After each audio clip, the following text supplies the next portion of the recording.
Welcome back, guys, to the Gospel According to Jesus. I have decided I'm going to stick with that. I'm probably going to add segments coming up, and those will have different names and try to rotate through those. I'm hopefully maybe like one a month, just to try to really dive in on certain things that Jesus taught. Today, I'm going to cover the parable of the wineskins, the old and the new. I think it's going to be a really good for the first video on here, that first really teaching video, to just go ahead and go in, because it really, this parable does lay some of the cornerstones of my beliefs in Jesus, because I feel like it's not even taught very often in the way that maybe he meant it to be, and it really sets the place where we need to focus on the teachings of Jesus, not the religions of old, not Judaism, or and when we mix those two, it's probably going to start off with the scripture from the Bible, and I will be using a lot of scripture from the Bible with Jesus in here.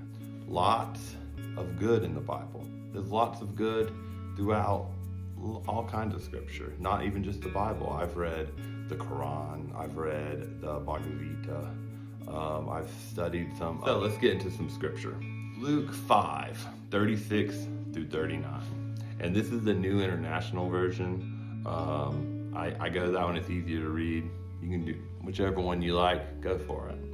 I think they're all good. As long as Jesus, that's all that matters. He told them this parable. No one tears a piece out of a new garment to patch an old one. Otherwise, they will have torn the new garment, and the patch from the new will not match the old.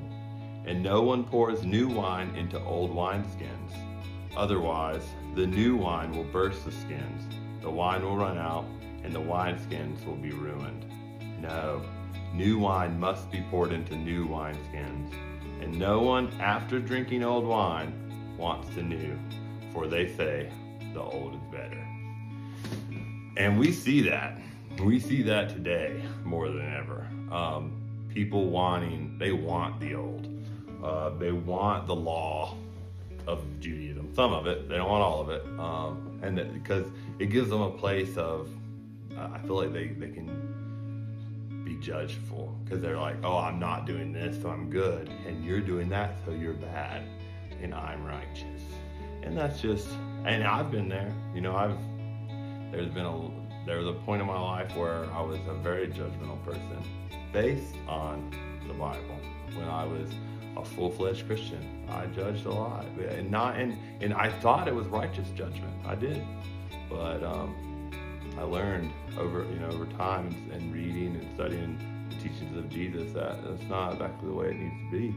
But the old is better. People love the tradition. They like that. I mean, we see it throughout our culture. People love that, the old, the things that have been. They think they're sacred. We more than anything, sacred. The older the text, the older the religion, the more that we can back it up with like archaeological diggings, then we believe it more because we want that. But Jesus is here. He's right here with me right now. As I'm speaking into my iPhone, Jesus is here. He's with me, and we're communicating somewhat. I'm not saying like he's like speaking to me, but I feel that small still voice is there. So we need to realize that too, that Jesus is here and he is still here with us actively. But to get back to the message at hand, the old and the new, they don't mix.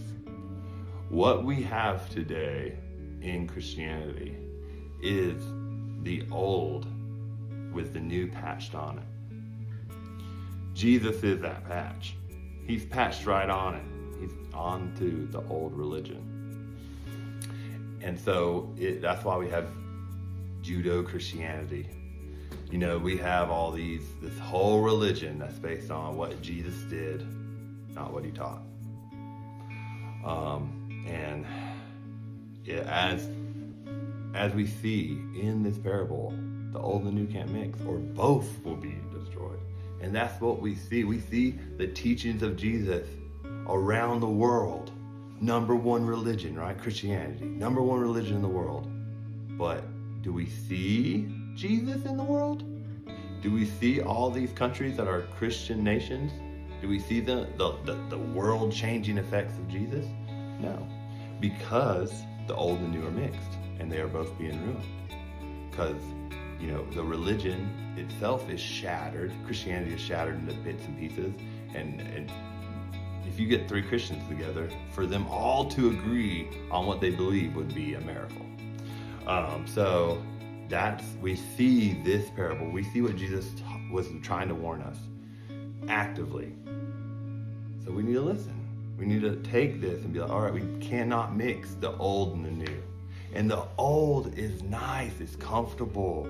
The old is an eye for an eye, a tooth for a tooth.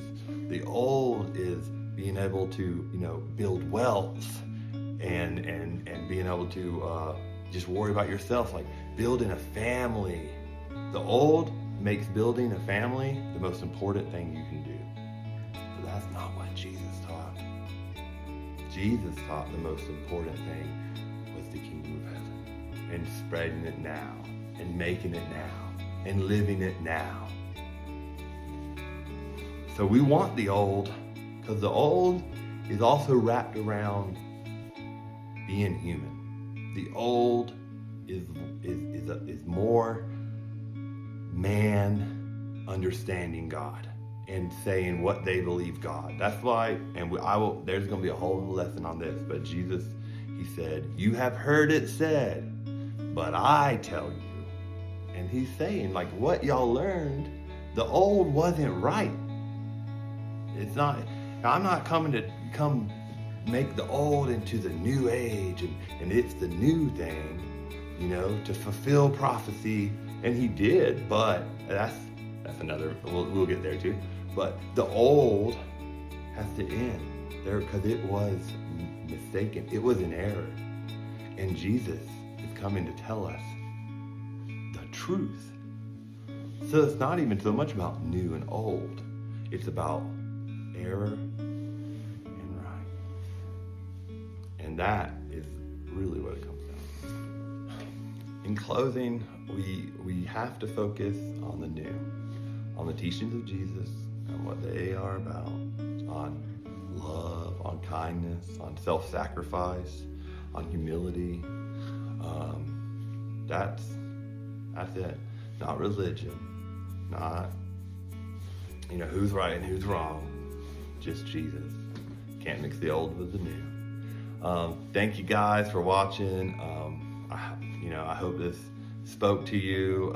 If there's any, if you can comment on here, any questions, if you want me to talk about something, if you have questions about Jesus, any of that, comment, like, love, share.